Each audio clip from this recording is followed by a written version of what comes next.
We learned there's a Gemara on Bava Metzia. It's called Midah Godol Mizu. There's no greater standard in learning Gemara. The Gemara teaches you how to think in proper terms as far as the halakha is concerned and the law of the Torah. And this is what we're trying to learn. We're trying to learn how to learn. Is there anybody that could say the Mishnah? By Yom Haredi, virgin is married on the fourth day. A widow, the Shabbat. Time sometimes means occasionally, but in this particular case it means twice during the week. That means Jewish rabbinical tribunals. Yeah, that's what it is. It's a plural form of that. Are sitting in the cities. So she can get up early in the morning and go to the basement. If he has complaints against her virginity. In other words, contract rights are concerned. And she would be entitled to it if she did not defraud her husband. But if he feels that he was defrauded, he comes to Beis Din, investigates it, and if we can bring witnesses, reliable witnesses, as to what occurred, the matter will be clarified. We're worried about that perhaps she committed adultery between the first stage of marriage and the second stage. In the earlier days, they used to separate the first and second stage of marriage between 30 days to up to a year to give the lady a chance to gather together her hope chest, and there would be a time to be unfaithful to her husband. Nowadays, we have both ceremonies, the first stage of ceremony, which is called Kedushin or Seen interchangeably, or the second stage, Chuppah and Nisuin, take place one right after another in the same ceremony. So there's no possibility of an unfaithfulness nowadays. So this is something that occurred during the time of the Gemara, that there was that possibility. All right, who can say the Gemara? Joe, could you say the Gemara? All right, Joseph Jacob, you say it. Amar Rav Yosef, Mipnei Ma'aru B'tas. Yes. Shehei Torah B'Sur. You know what you said? Let's try it. From the beginning. She said, the Shmuel said, from what do we learn? From what do we say that a virgin is acquired the second stage of marriage? Gets married on the fourth day. Because we learn. I'm sorry. The time comes and he doesn't marry her. She eats from his, and she eats from his truma. If it's a fault of his. If the time passed. If he doesn't marry her on the appointed time, when does she eat truma? Who is she marrying? The Kohen. Only the Kohen. If you marry an ordinary Jew, can she eat eats truma? from his, but not from his truma. Because he has none. Yes. I'm sorry. Here. What translated? From Yechal is bad. The spot when the time came in the first of the day. What first? I'm sorry, not the day we know Sunday, the day after Shabbos. Yeah, the first day of the week. He would give her food. He would have to feed her. Therefore, it says a virgin is married the fourth day to let you know that he wouldn't have to feed her. All right, now Rabbi is quoting the Mimer. He's leaving out a key phrase that's found in the Mishnah. The Mishnah says the reason that a person has to go and get married on the fourth day of the week, in case he should find that there's something wrong, he can rise up early in the morning the following day, which is Thursday morning, and go before the Beis Din and complain.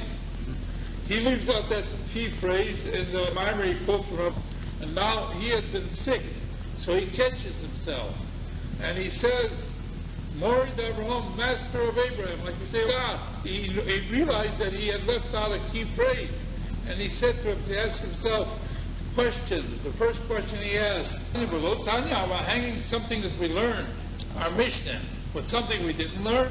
The Mimer of Rav Yehuda Mishmal. Then he asks the second question. Hey Tanya, hey Lo Tanya, the Mishnah we learned, and the Mimer of Rav Yehuda Mishmal we didn't learn. And then he answers, Tanya, the Mishnah we learned, and the Mimer of Rabbi Yehuda Mishmor we learned. But this is the question. I will tell you, Tanya, Meforish Tama, you're explaining something that explains the reason why you have to get married on the fourth day of the week. It's in order to rise up early in the morning on the fifth day, a Thursday morning, to go to the Beis Din. But in Tanya Lobo First Tama, what I say that I'm quoting from Yehuda Shmuel, that doesn't explain that.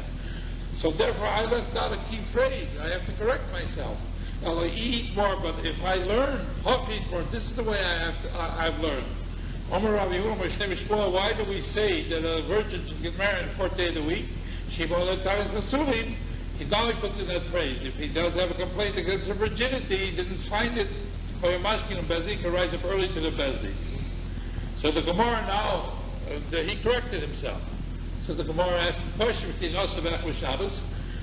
Just like the reason he can marry on the fourth day of the week because he can get up early on the next day and the Thursday morning come to the Bezdin, but also be able to get married on the first day of the week and get up early in the morning, come on Monday morning, because the Bezdin was meeting both on Monday morning as well as Thursday morning, not just Thursday morning. Shema will tell you if he has a complaint against her virginity, or Mashkin Bezdin. The Gemara answers, the first day of the week we rule out. Why? The sages were anxious, protective. Israel to fix up the thing for the daughters of Israel, that they couldn't bother the Suda to prepare the wedding feast, Shlosha Yomim, at least 3 days. Shabbos, the first day of the week. Shabbos, the third day of the week. Rabbi Kotza, and the fourth day can get married. All right. Now we've established that the rabbis have set up a rule, and in those days, nowadays, of course, we get married any time, because we got refrigeration. You can prepare a meal anytime.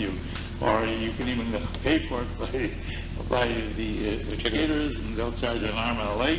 But they'll prepare it any day of the week that you want it. But at any rate, so now we want to know, what are we going to do now? I'm learning new Gemara. The Akshov, and now, the Gemara says, now, it means and now. Shesharnino Shaktu. And now that we learn that this concept of being diligent, the rabbis, that's the reason why the rabbis wanted to make it on Wednesday, because you have 3 days after Shabbos to prepare for the meal. And this we learned, if the time came, say for instance, they said we get married on November the 1st. It came to time, Loni so you didn't marry her, Ochos Mishalo, she can eat from him, Ochos for Truma. And she can eat Truma if he happens to be a Kohen, because he did not live up to his agreement. So he gives mom the Hefker Shabbos. If the appointed time came on the first day of the week, Sunday, since he cannot marry her, because the rabbis won't permit him to be married except on Wednesday, he doesn't have to go and feed her in the interim time before they get married. Why? Because we say this is not his doing. It's called an onus. It's something beyond his capacity. He has no say into it. He cannot make a decision. The rabbis won't permit him to get married except on Wednesday. So now we established this concept that if you have some accident occur, in this particular case, the decree of the rabbis, that you can't get married on any day of the week except Wednesday. If he made arrangements to get married any other time, he should be forgiven for that arrangement, because he can't fulfill it. It's against his will. It's not that he wants to go for both. He didn't really intend to do it. So now the Gemara is going to probe and see how far did this go. If you can't do something that you promised to do, how far are you forgiven for fulfilling your responsibilities? Therefore, the Rav Yosef is figuring out. Therefore, he's saying therefore. What if he was sick? The reason he couldn't get married is not because he was sick on the Wednesday that they had to get married, or she became sick. That happens. Sometimes people get sick, and they can have a tremendous fever. There's no intent to postpone the wedding. What is this situation? Osha Personito, or his wife becomes a menstruant. She wanted to get married on a time when she wasn't bleeding, in her period, but she became a menstruant. She started bleeding. And a lady feels very uncomfortable when she's going through this period. He doesn't have to feed her for postponing the wedding. He doesn't feed her because it was an accident. Since we say that an accident, that because of the decree of the rabbis forgives them for the obligation to feed a wife, so also any other kind of accident, a sickness. or having a period should also forgive him the obligation to it. In other words, a complaint, a statement that there was an accident occurring, and this is sufficient. This is sufficient to forgive him from fulfilling his obligation. It's called an accident. The Torah forgives you. Patri forgives you.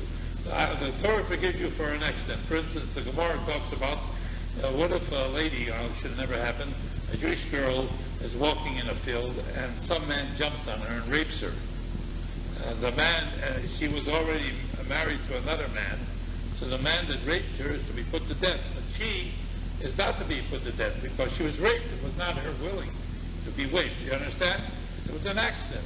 So we say a general rule that the Torah learns from this that if there's some kind of thing that against a person's will occurs, he is freed from any obligations because of the postponement. All right, now the Gemara is going to probe it. We're going to repeat this again tomorrow. The Gemara is going to probe it and say, how far do you go to forgive a person for an accident, to get him out of his obligation? He makes an obligation, a solemn obligation, to get married, and all of a sudden he's not doing it. Big boy, lovely boy. There are others that ask a question in this area. Holohu mahu. If he became sick, is this the case there? Chosam there by the case of the word the rabbis wouldn't let him get married except on Wednesday. Tamamai, the reason why he postpones the wedding, Mishum the honest, because it's an accident. He had no control over it. The rabbis won't let him get married except on Wednesday. What can he do? Hanami. Here also, perhaps in the case of physical sickness, honest, it's an accident. He didn't want to get sick. Person doesn't want to get sick, especially if it's a very serious sickness. Nobody does. Do you compare the two cases? The case of the decree of the sages, you have to get married on Wednesday, and the case of getting sick. Or perhaps they're not comparable. Also, they're by the case where the man cannot get married except on Wednesday, and the appointed time comes on a different day other than Wednesday. Honest, but there the accident occurred because of a decree that the rabbi decreed. That's a different paragraph. That's a different way of. And it's like that thing. Of course, he should be freed from his obligation to feed her in the interim time. Also, but here we're talking about physical illness. Well, perhaps he's not freed from that. Only when something is imposed upon him by the rabbi. But the physical illness, he's got to pay. It's his hard luck. It's a phraseology that's used in the Gemara a lot of times. If you will find to say literally. That means if you will say. Being means, and if, so you find, Lomar to say, that there is such a thing. Even though he got sick, he still has to feed her until he actually marries her, because he made an obligation that wasn't there. What if she got sick? He didn't do anything wrong. He's ready to get married. But his bride has got 105 fever. She's laying in bed. He wants to get married. Why should he be forced to feed her in interim time? Of course, in the real world, if a person is so stingy, he won't feed his prospective bride for a few days. Forget the marriage. Who wants a cheapskate? But we're talking about a principle, a legal principle. What is it if she became sick? It wasn't him that's stopping the whole business. He could say to her, here I am ready. Again, if a groom says to his prospective bride, I'm ready to get married, even though she's sick in bed, she would throw him away. Forget it, kid. I don't want any part of you. The insensitivity, forget it. But we're just talking about the legal principle. Or perhaps, see, we're trying to figure out the ramifications of how far something against your control frees you from an obligation that you assume. Or perhaps, she can say to him, she got sick. It wasn't him that got sick, she got sick. His field was inundated, his field was flooded. A farmer that plants crops, and the spring floods comes and floods the field, it ruins the crops don't grow, it washes away the seed and everything. His field has been inundated, it's his hard luck, from now on you got to feed me. Even if I got sick. And if you want to find to say, he can say to him, his field is inundated, it's been flooded, It's his hard luck. Nido Mahu. What is the case in which he becomes a menstruant? She starts bleeding. Now, a lady, when she starts bleeding, doesn't feel good, and she doesn't want to go through a wedding at that time. She can. The law is very plain. If a Jewish girl has a menstrual period, she can go through a wedding. You don't have to postpone the wedding. You don't have to go on, because a great financial loss could be involved there. It's just that you can't live with the wife yet until she has the end of the period. She counts 7 days when she doesn't have any bleeding, and then she goes to a kosher mikveh. But the wedding can go through. You just don't have what you usually have at a wedding. In addition to the ceremony, you have where the bride and groom are different. They're left alone in a room for about 10-15 minutes. And the witnesses that witness the wedding witness that too. And that, according to the Rambam, is considered kuppah, the real kuppah. But at any rate, here, if she became a menstruant, what's the situation? So at a time when she ordinary period would come, it shouldn't be a problem to you. That she can say to him, your field has been inundated, because this is the ordinary situation. This was anticipated. When is it a question to you? At a time when she has a period that doesn't come at a regular time. And most ladies, when they're childbearing age, have a period in a sequence of a monthly sequence. Some ladies have it every 25 days, some have it every 30 days, some every 35 days, in that range. And if they have it 3 times in a row, with that 35 days interval between the seeing and the stopping, that establishes a chazokah, a fixed period. And the Gemara discusses how you count these things. And the Kitchi Shulchan Aruch in English discusses how it's counted. So it's not that complicated. Perhaps it's a question to you when it's not in the time of a regular period. What's the law? Is this considered an accident that he doesn't have to feed her?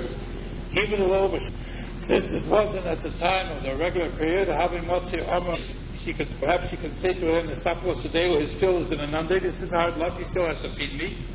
Or perhaps, since there are ladies that do change their menstrual periods, it has the same law as the regular time of period. That perhaps she can say to him, your field has been inundated. Rabbi wants to answer this difficulty. It says in the Mimer that we quoted from Rabbi Yehuda, when the time comes, a fixed time comes to get married, and he doesn't marry her, she is entitled to eat from him. He's got to feed her from that point on. The reason that he has to feed her is because we say that a Jewish husband has an obligation to feed his wife. And he can't wiggle out of the obligation by not going through the ceremony. We will put it on him. He's got to feed her from that point on. Offers for Truma. And she also can eat Truma from that point on if he's trying to marry a Kohen. It says, it doesn't say that the women are stopping the procedure. It's saying that the man is stopping the procedure. And if he's stopping the procedure, he's still obligated to pay to feed her. So the Gemara says, how are we talking here? Another idiomatic expression. How dummy is this like? But it means, how are we talking here? If the akvin means if there's the withholding of getting married is herself, the lady, why should she be able to eat from him and eat from his truma? She's stopping the procedure. Why should she get the benefit of not marrying him and still force him to feed her? Perhaps it must be the onis, there was some kind of an accident. Like we have explained above, these types of accidents. And yet we learn with truma. She can eat from him and she can eat from truma if she's marrying a kohen. Ravashi says, all the time I'll say to you, I'll say to you, any kind of an accident, whether it is whether it's a physical ailment, or whatever it is, that doesn't permit a person to go through the wedding, there is no obligation for the would-be husband to feed the wife in the interim time.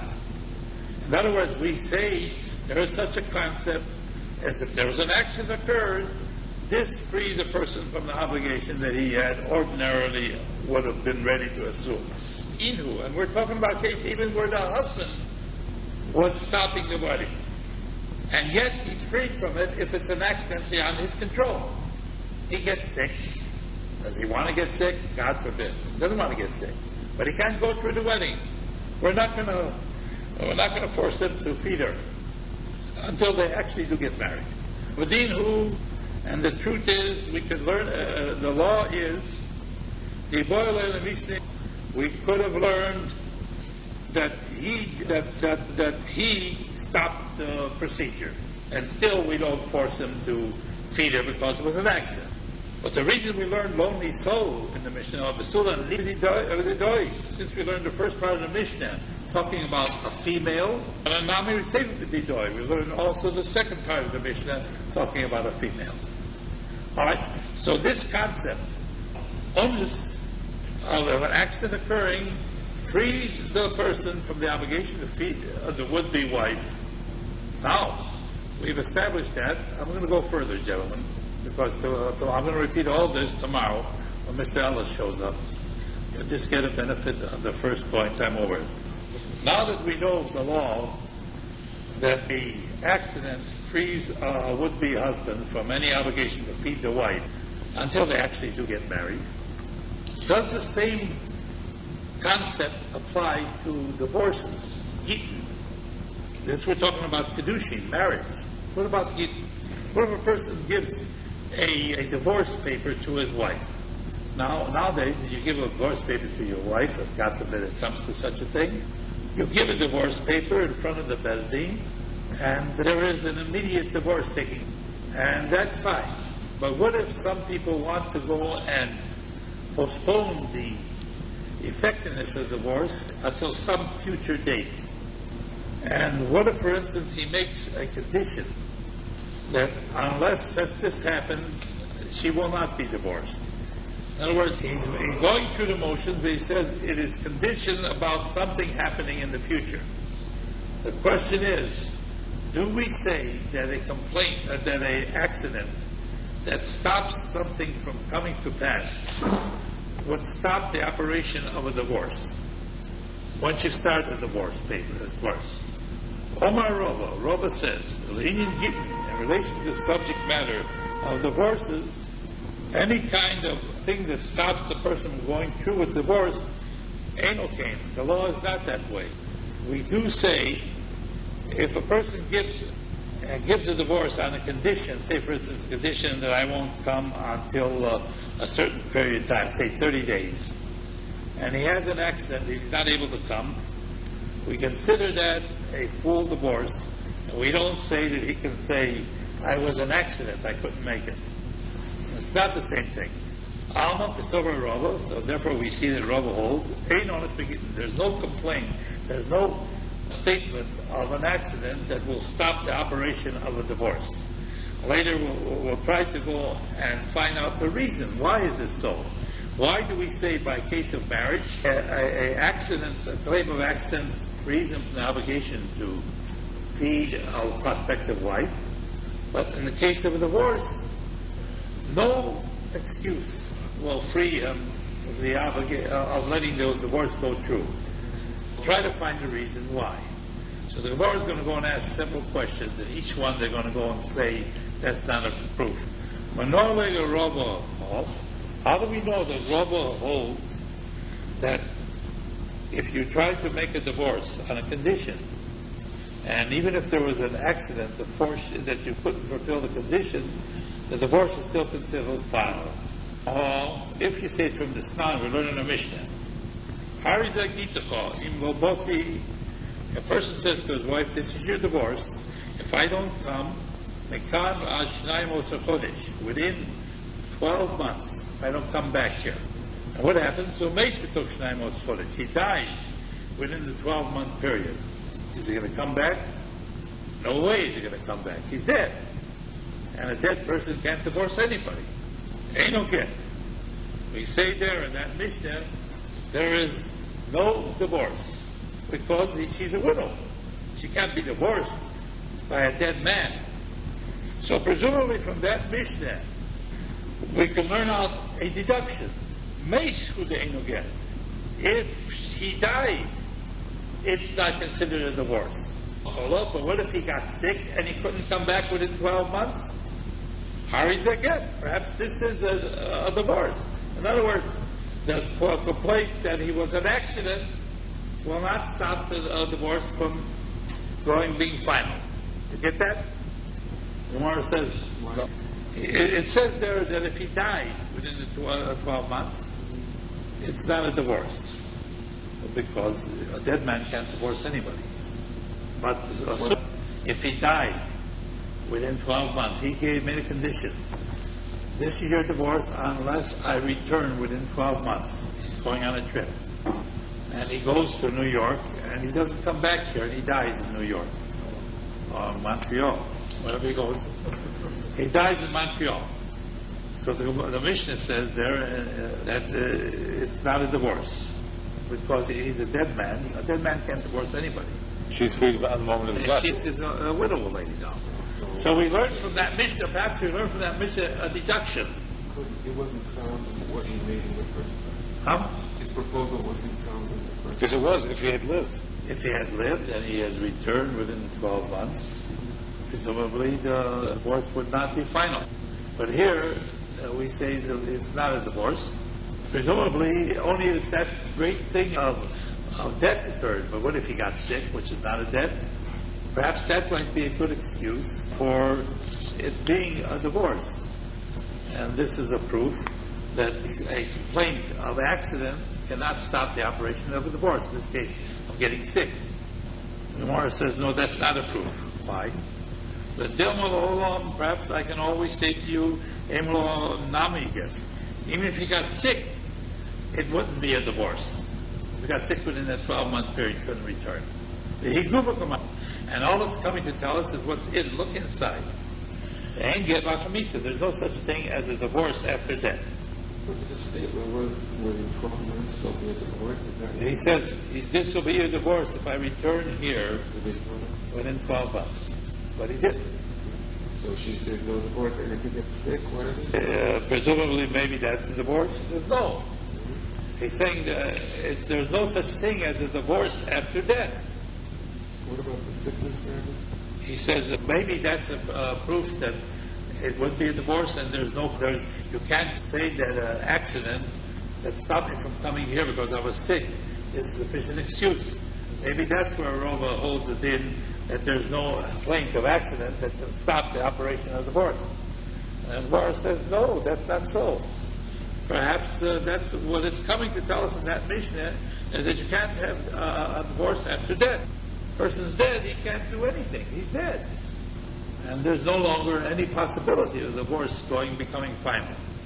The Gemara says, ain't get lachabisa. If that's the concept you think that Mishnah is going to tell us, there's no such thing as divorce after death. We learned it in an earlier Mishnah, that concept. How do we learn that? This is what the earlier Mishnah said. If a person uses any of these language, this is your divorce.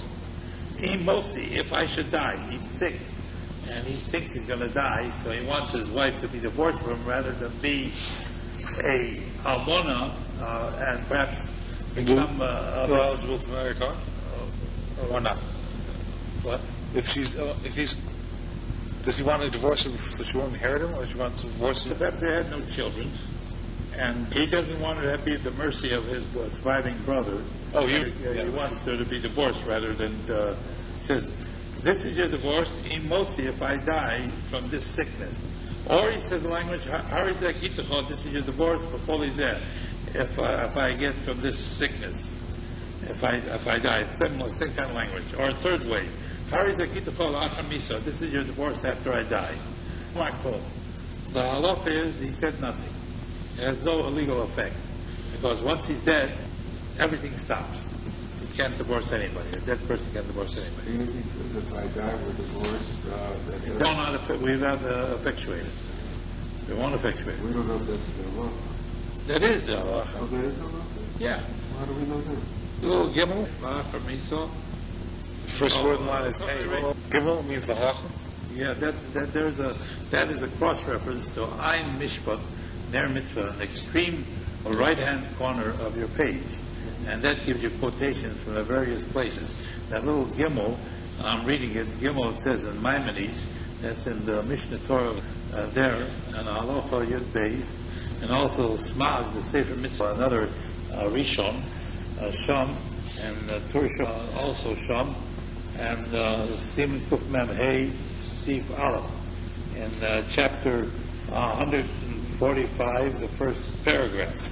And there you can look in the Shulchan Aruch, and they'll tell you that is, there might be some other authorities that contradict them. So, but this is the case in the many cases. All these little letters are just references to these other halacha. Yeah, that's a cross-reference. That's the only use those letters have. The little letters. Yeah, that's right. Those little letters. Okay. Yeah. Mishnayos are from the Margit we're quoting. On the other side, in the left-hand, extreme left-hand corner, you'll see a little star, and way in the left-hand corner it tells you where you can find it in the Gemara. These are cross-references. Sounds like the Mishnah. That's right. Every one of these are Mishnayos that we're quoting and asking questions about. The Gemara says, perhaps our Mishnah that we're quoting here are the only ones to contradict our sages. The Sanya, we learn in the Brisa, a person that says, if I don't return to a certain time, there were some of our sages that said, permitted him to marry on the strength of that divorce. And we're not holding like that opinion, and therefore we say you cannot marry on the strength of that divorce, because it's not a divorce. We say, Man Rabbeinu, who are our rabbis, that hold that this is a good divorce. Rabbi Yehuda Mar Shmuel, Rabbi Yehuda says, maybe. The Jewish tribunal, the Shori Mishcha, they permitted oils prepared by non-Jews to be utilized for Jewish purposes. Sabri law to Rabbi Yosef, they hold like Yosef, the Omar. The time written in a document is a proof that it was to be taking effect immediately upon that date. So even though the language was from this date until 12 months later, it means it takes effect immediately. So we still don't have a proof to the statement that the complaint of an accident will stop the effectiveness of a divorce. We learned from another Mishnah. The actual, if you have the language from now on, in Lobosi, if I don't come, Lakan, to here, Ad Yud Chodesh, until the end of 12 months, or Meis B'toch Shnayim Chodesh, he dies within the 12 months, how is that again? It is a divorce. Because he's a dead man, he can't divorce. So we learn from that base, when he dies, it's a divorce. The same law would apply perhaps to the Pula when he gets sick. The Gemara says no. When he dies, it's a divorce? Come up with that? Mace, it's not a divorce. Oh, they said it's not? It is a divorce. It's a divorce. Oh. Because the word aksho means from now on. That means it takes effect immediately. Just like Rabbi Yosef says, when you put a time, that means it takes effect immediately. So when you use the word aksho, from now on, that means it also takes effect immediately. The divorce time. Hold on. And the same thing will apply if he got The sick. divorce is for what time? From the time of writing it, not 12 months later. So the Gemara answers, and the Gemara, Dimo may stop you. Maybe only when a person dies do we say it's considered a divorce. Why? He doesn't want his wife to fall into the mercy of his surviving brother. But if he got when he got sick, he didn't want her to be divorced because he still loves her. So we still have no proof for Rava's concept that a person that makes a condition and doesn't fulfill it because of an accident, that he stops the operation of divorce. Perhaps from this other case, we have another case. A person says to the Bezdin, if I don't return right back here to the Bezdin, on the end of 30 days, it should be considered a divorce. In other words, if I return back within 30 days, it's not a divorce. But if I don't, he says like this, if I don't return back within 30 days, it's a divorce. It takes effect. But if I do turn back in 30 days, it's not a divorce. Also, he comes at the end of 30 days, and it's like, say for instance, there is a gentleman, there's two cities on the Mississippi River, let's say East St. Louis and St. Louis. One is on the Illinois side and the other one's on the Missouri side. I don't know if you've ever been in St. Louis during the spring floods, but it goes so high that even the expressway is just barely above the surface of the water. It inundates the all the islands in the river. It's the depth of the Mississippi at that time is maybe 60 or 70 feet deep. What's it like in Williams now? How many feet extra is that? Oh, I would say it's about 50 feet higher than the ordinary channel. So it comes at the end of 30 days, Opaski Mavra, and the ferry boat that's going to take him across to the final thing. He's in East St. Louis. And the basin is sitting in St. Louis. Ferry boat stops. It stopped because of the spring floods. So he's on East St. Louis and he shouts across the river. He sees the rabbis there. See, I came. He didn't quite make it. He couldn't get on the other side. You won't find the oral Torah by a person that seeks pleasures of the world, passions, kavod and honor, and greatness in this world. Where do you find the person that has this knowledge? A person that's almost literally killing himself on it.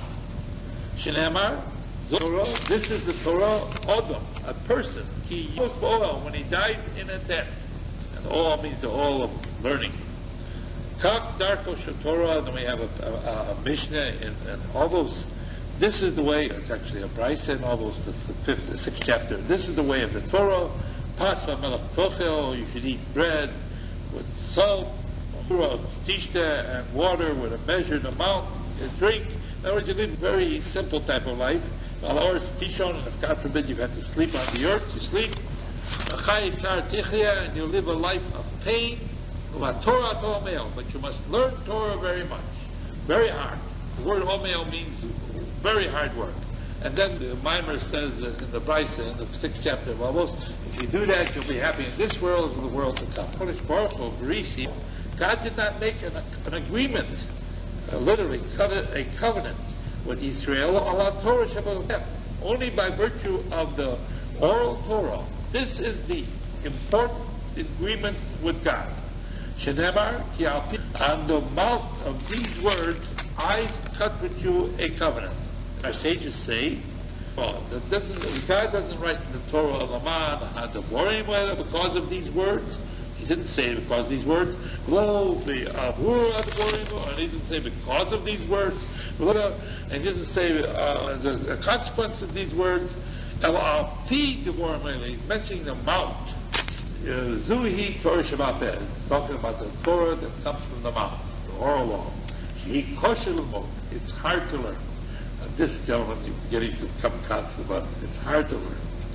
There's great pain. It is compared. It's a parable. People that walk in darkness, they will see a great light. Yeshaya test. These are the people that are learning Gemara. Sharo or Godo, they will see a great light. Shakorish Baruch Hu, God will lighten their eyes. God will open your eyes. If you throw yourself into the learning of Gemara, God will open up your eyes and you will see the great chokhmah of God's wisdom of Torah. And that He does it to every person that really sincerely studies Torah with the proper fear and awe. Enter, you understand the difference between what is prohibited, what's permissible, the Tomim, it's Torah, what is unclean, and what is clean according to the halacha. In the future to come, those that God loves are like the going out of the sun, the Guraso, in its greatness, in its strength. When the sun is rising, it becomes stronger and stronger. Shoftim Hey. Lo Kibbul Yisrael es Torah, and the Jewish people did not accept the Torah until God put the mountain like a barrel over their heads.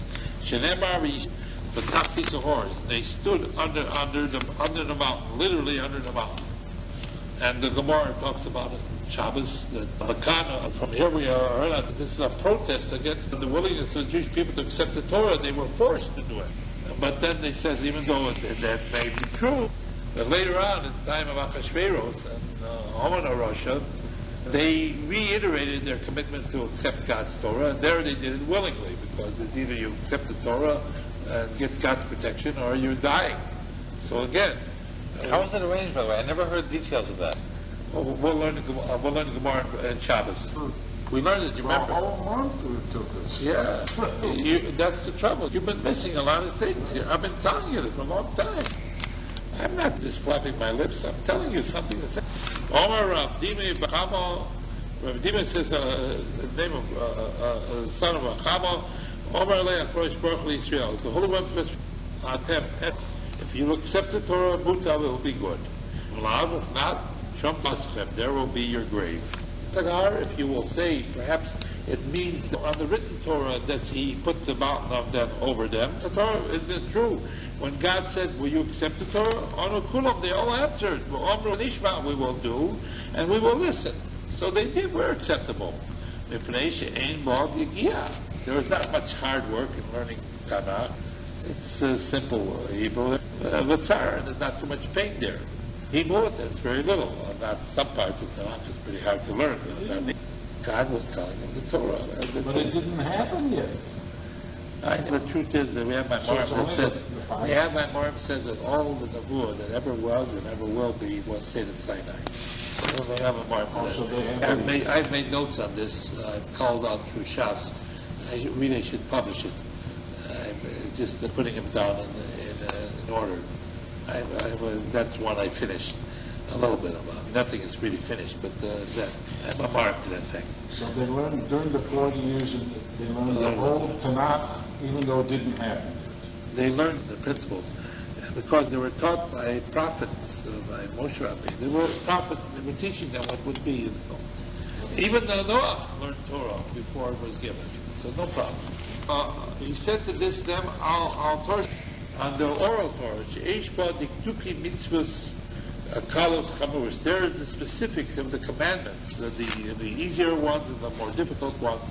He azat is harsh as death, kosher kishol, and as hard as the grave, and also to acquire it, because nobody learns the Gemara. Only one that loves God with all his heart, with all his soul, and all his might. That's the perfect people that learn God's Gemara. Only these such types. Shenamar, and that's what we're required to do in the first part of the Kriya Shema. The afterwards said, Hashem, you must love the Lord your God with all your heart, with all your soul, with all your might. When so the Medrash Tanchuma says, how do you know She'ein avozu, that this love is Elo Loshen Talmud? It means the language of learning Gemara. That's what it means. To love God. See what's written afterwards. The second part, it says that. And you should, these things should be upon you, what I command you today, on your heart.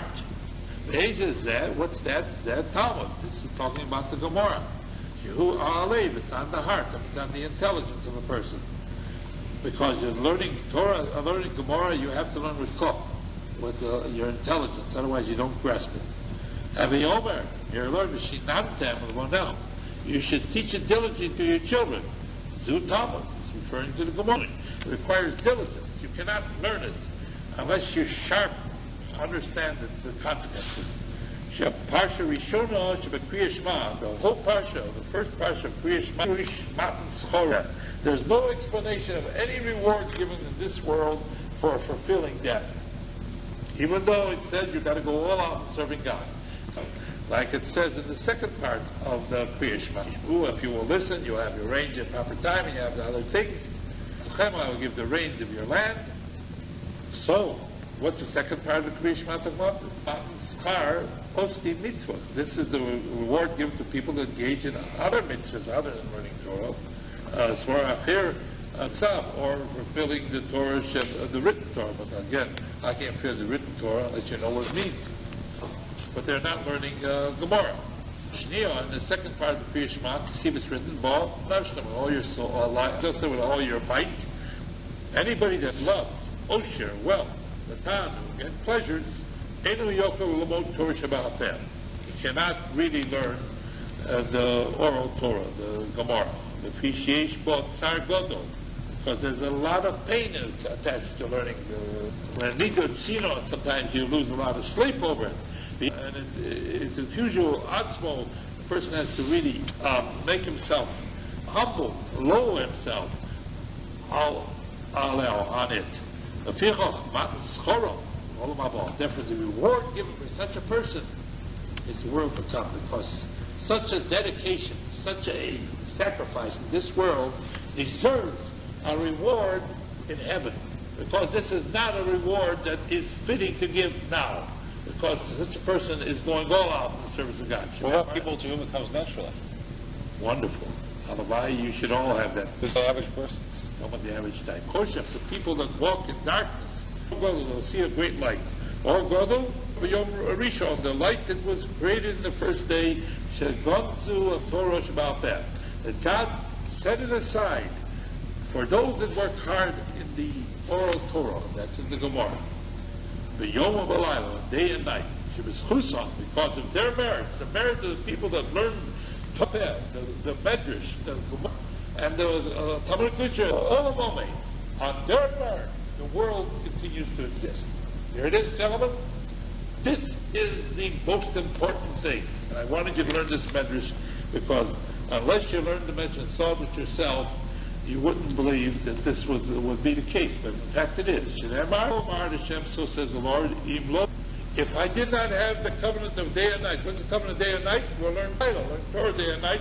Would not have set up the statutes of heaven and earth. In other words, the whole world is dependent upon these individual Jews that are dedicating Does themselves. he mean he wouldn't have created the laws of natural order? He wouldn't have created the... He's referring to the laws by which everything works. Everything. Okay, we'll hold this point, Tim.